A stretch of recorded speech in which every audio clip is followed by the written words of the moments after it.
Carísimos hermanos, en Jesús, María y José, esta fiesta de la Sagrada Familia, lo último que hace es apartar nuestra consideración de los misterios de la Navidad y de la Epifanía, en cuya octava estamos. ¿Acaso no nació esta devoción deliciosa a la Trinidad de la Tierra en Belén, donde recibieron como primeros devotos los tres aposentadores de la Divina Cámara, como les llama nuestro Lope de Vega, recibieron a los pastores y a los magos? La primera asociación, bien que oficiosa, de las muchas oficiales que vendrían después en honor de la Sagrada Familia, y que a finales del siglo XIX el gran Papa León XIII reunió en Roma, agrupándolas a todas bajo una sola, la gran archicofradía de la Sagrada Familia. Y como esta cada vez tenía más miembros, seglares, valientes, católicos, que en la vida pública de lo primero que hacían gala no era de estar en torno a movimientos diocesanos ni a este o aquel otro sacerdote o de ser portavoces de tales estamentos eclesiales, sino seglares que como mayor timbre de gloria tenían el ser cabezas o miembros de una iglesia doméstica propia, que es la familia. Como cada vez eran más numerosos, entonces la santidad del Papa Benedicto XV en 1921 estableció esta fiesta, que no tiene por eso mismo ni siquiera un siglo. Erat subditus illis. Qué misteriosas son estas palabras que acabamos de leer del Evangelio de San Lucas. Jesús les estaba sujeto, era obediente a ellos, el Creador a dos criaturas, santísimas, sí, excelsas, las más puras que han pisado la tierra, María y José, tan altas en su unión con Dios, estas dos personas humanas, que eran las más capaces de reproducir aquí en la tierra ese cielo que debía constituir la casita de Nazaret. Pero al fin dos personas humanas, y el Creador se somete a ellas. Y por eso María y José no entienden ni pretenden comprender, que es una de las equivocaciones del racionalismo soberbio e intelectualista de hoy. No entiendo la misa, si es en latín, no entiendo esto y lo otro, no sé por qué Dios procede así. Pero ¿tú quién eres, desdichado? Si las cosas de Dios no están para entenderlas, están para adorarlas. Si a la misa tampoco se viene para comprender. Si no se puede comprender, porque no cae sobre la capacidad de definición humana la belleza de una corrida de toros, ¿cómo se va a comprender la Santa Misa? ¿Y cómo se puede entender este misterio de Nazaret? Un Dios sometido a dos criaturas. La casa de Nazaret se presenta a nuestros ojos como el modelo perfecto de un hogar cristiano. Primero porque alguien manda, porque se respeta el principio de autoridad, absolutamente conculcado hoy en esta nuestra sociedad enloquecida. Y sin principio de autoridad no hay nada. Y el pater familias, el cabeza de aquel hogar, es el que menos tiene que ver biológicamente con él, tanto que no tuvo que ver nada, porque la concepción virginal del Verbo sin concurso de varón no incluyó a San José. Y sin embargo él, como padre legal y como custodio del misterio sacrosanto de la unión hipostática, de ahí viene la grandeza del patriarca bendito, tiene toda la autoridad sobre María, su esposa, y sobre Jesús, su hijo.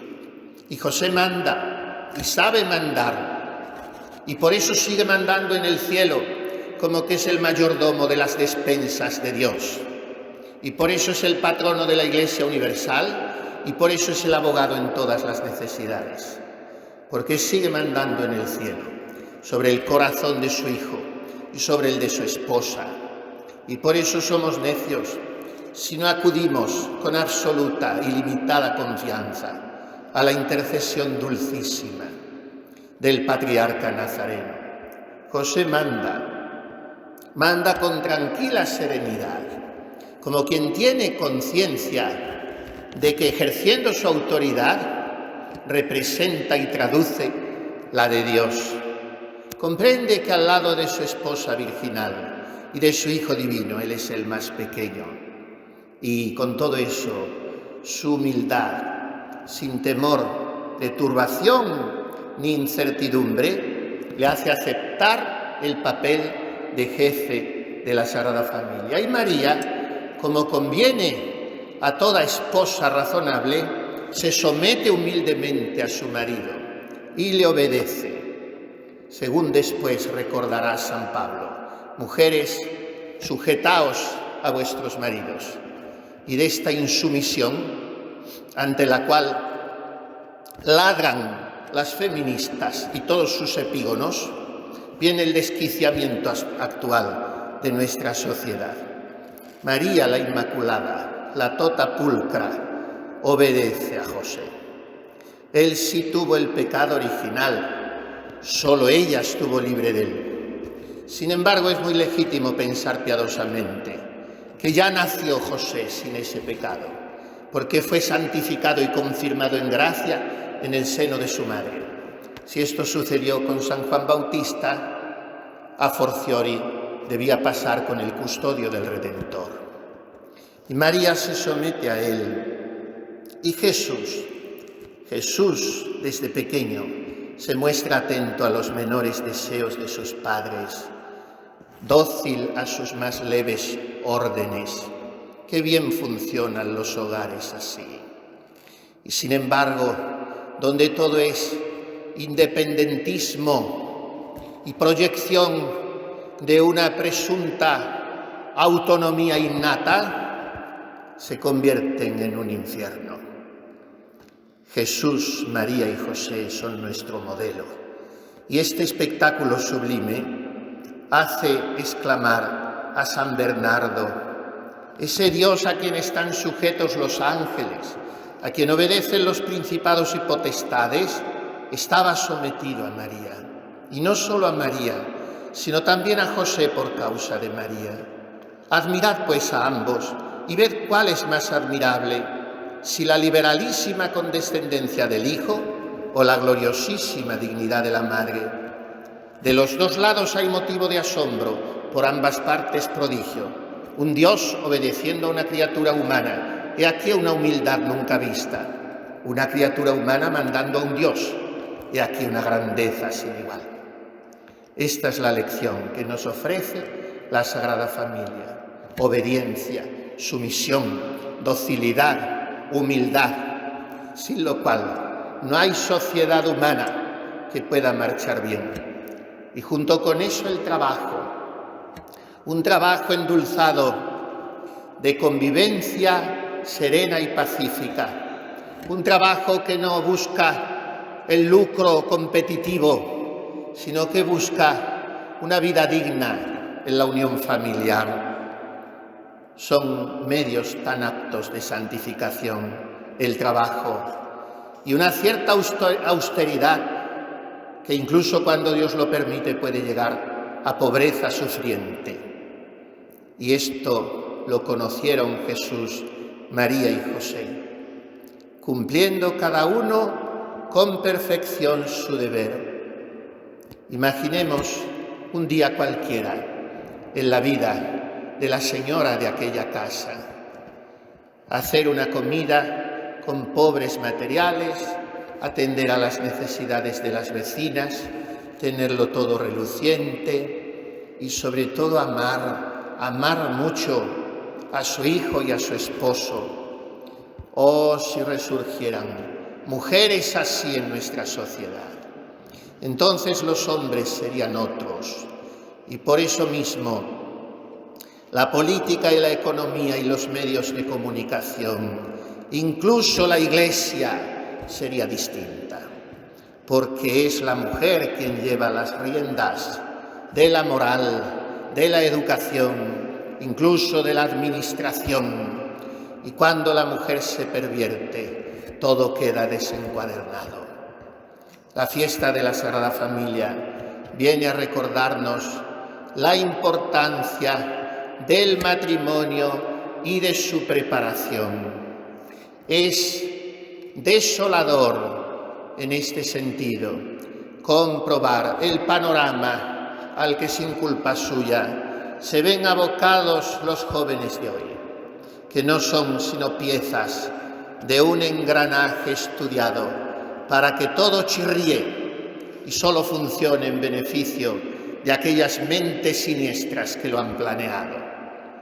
Debéis estudiar esta y otra carrera, que ni vosotros mismos sabéis en lo que consisten, y luego vivir en vista de la fundación de una familia que es casi inviable, y sois víctimas de esta antiprogramación, pero también sois culpables, porque no se prepara un matrimonio como se puede preparar otro cualquier negocio, más o menos improvisada o irreflexivamente.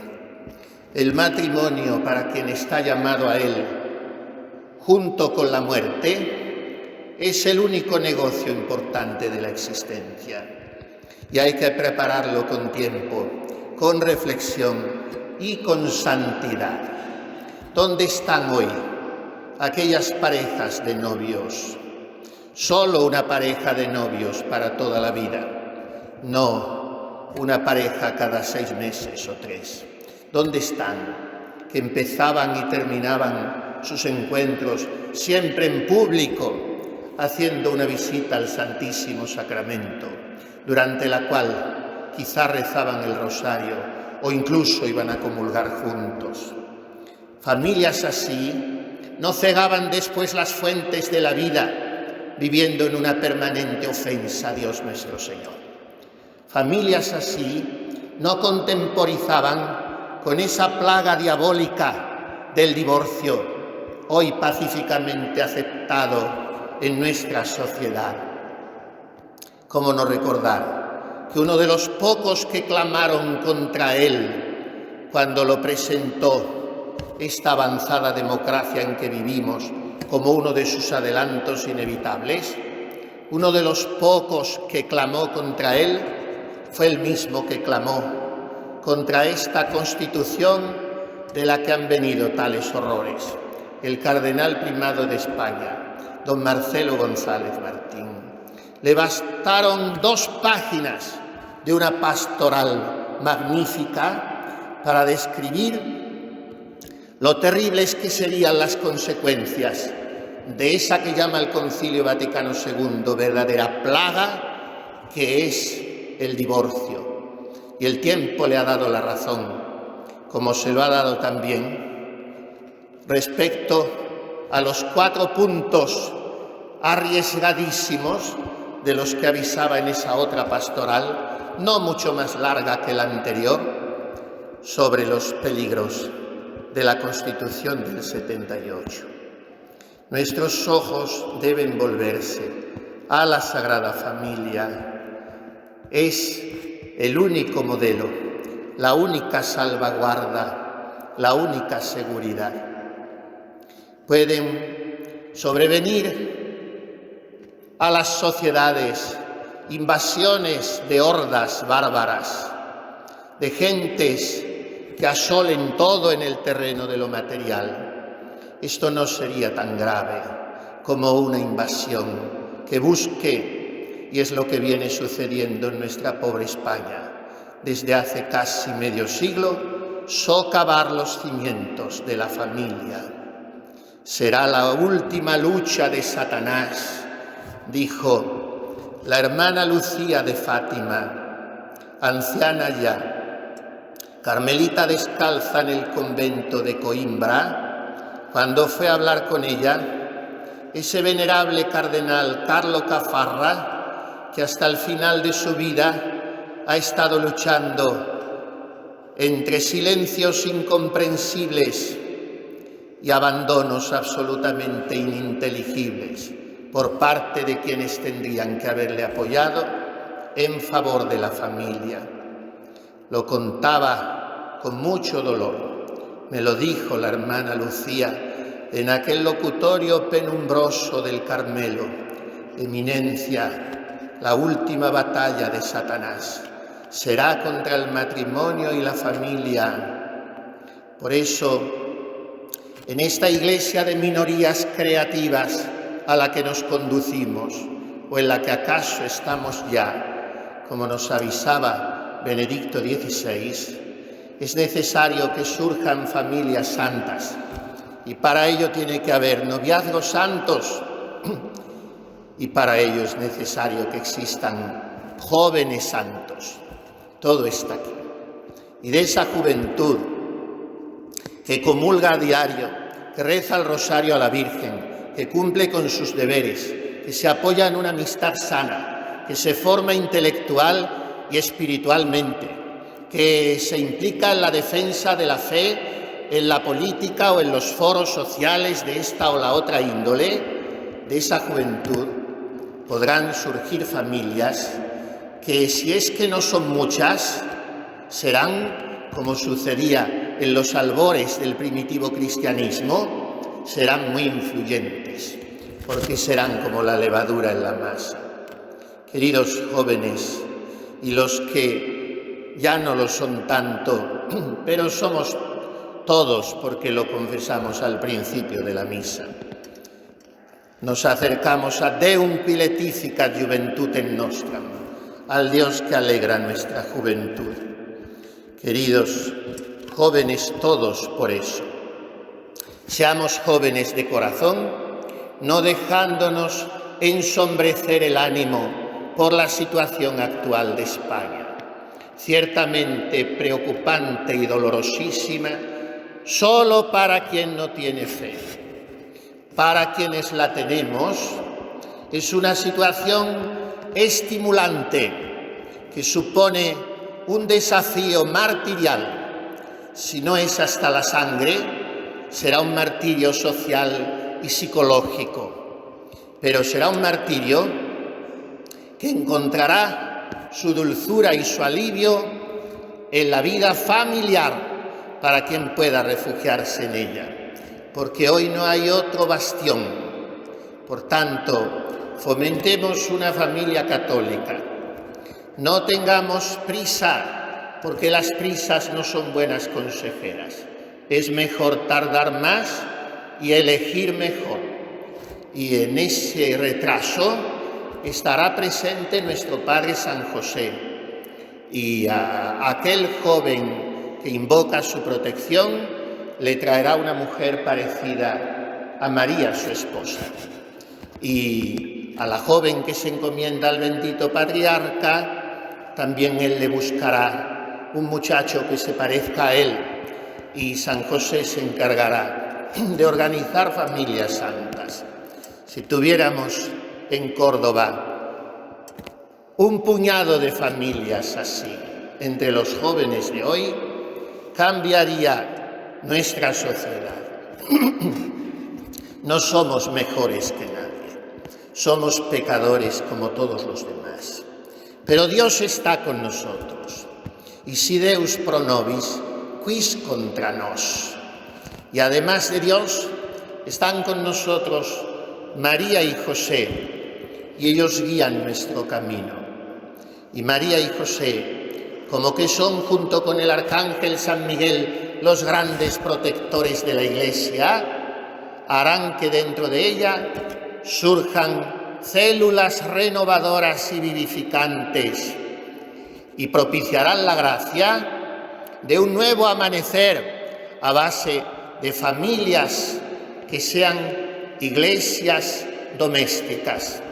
Si es así, volverá a reír la primavera. De lo contrario, el invierno helador seguirá cerniéndose sobre esta sociedad ilusa, empeñada en suicidarse. Pidamos esta gracia. Familias santas, queridos jóvenes, orad mucho, haced alguna penitencia cada día, comulgad con pureza de conciencia y cumplid vuestro deber, y no os preocupéis de más, y estad siempre alegres, sobre todo ahora, cuando la tentación del derrotismo y de la tristeza nos amenaza, porque los agentes de Satanás, padres como el de la mentira, intentan amenazarnos y asustarnos.